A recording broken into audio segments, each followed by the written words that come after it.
তুমি কল্পনা করে ষষ্ঠম অর্থ করছো, পরিচ্ছেদ মধ্যলীলা এ কখনোই নয়। সূত্রের ব্যাসের যে সূত্র হিসেবে যে অর্থ সেটা তুমি বলতে পারছো না।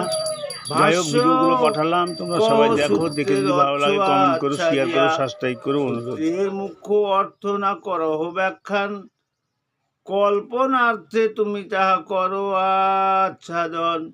উপনিষদ শব্দে যেই মুখ্য অর্থ হয়, সেই মুখ্য অর্থ ব্যাস সূত্রে সব কয়।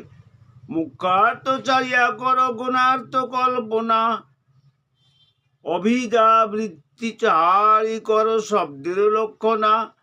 প্রমাণের মধ্যে শ্রুতি প্রমাণ প্রধান, শ্রুতি যে মুখ্যার্থ কহে সেই সে প্রমাণ। তুমি অনুমানিক অর্থ করছো, যা অর্থ সেটা তো তুমি করছো না।